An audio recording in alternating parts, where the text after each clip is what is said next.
বর্তমান পরিস্থিতিতে বাংলাদেশে যা ঘটতেছে এ নিয়ে উত্তম আর অদম এর মধ্যে কোনো পার্থক্য খুঁজে পাচ্ছি না। অনেক দিন আগে সত্যেন্দ্রনাথ দত্ত লেখা উত্তম আর অদম একটা কবিতা পড়েছিলাম। কবিতাটা আপনাদের পড়ে শোনাই। কুকুর আসিয়া এমন কামড় দিল প্রতীকের পায়, কামড়ের চোটে 20 দাঁত ফুটে 20 লেগে গেল তাই। ঘরে ফিরে এসে বেচারাটি ভীষণ ব্যথায় জাগে, মেয়েটি তাহার শিওরে বসে জাগে শিওর আগে।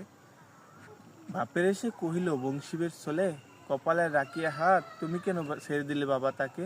তোমার কি নেই দাঁত? কষ্টে হাসিয়া আরতে কহিল, তুই যে হাসালি মুরে, দাঁত আছে বলে তাই কুকুরের পায়ে ধ্বংসিব কেমন করে? কুকুরের কাজ কুকুর করেছে, কামড় দিয়েছে পায়, তাই বলে কি কুকুরের পায়ে কামড় দেওয়া মানুষের শোভা পায়? এই কবিতা থেকে উত্তম আর অধমের পার্থক্যটা বোঝানো হয়েছিল। মানুষ উত্তম আশরাফুল মাকলুকাত সৃষ্টির শ্রেষ্ঠ জীব, আর কুকুর নিকৃষ্ট প্রাণী। আমি এটা মানলাম, মেনেই নিলাম, বা এটা বিশ্বাস করি। আমি যদিও কোনো দল করি না, দলমত সমর্থন করি না।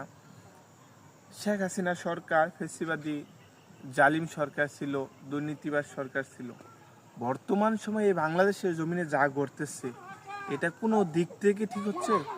তারা হয়তো কুকুরের মতো কাজ করেছে, আপনি কি উত্তম আচরণ করতেছেন? আপনারা তো দেশের যা বিশৃঙ্খলা সৃষ্টি করছেন, পাঁচই আগস্ট হয়তোবা তারা ভুলবশত একটা কাজ করে ফেলাইছিল, এতে বিএনপির জনমত অনেকটাই কমে গেছে। তারা পরবর্তীতে আফসোস করছে। এখন দেশে যা হচ্ছে এতে তো মানুষের একের পর এক ভুল ধারণার সৃষ্টি হয়েই যাচ্ছে।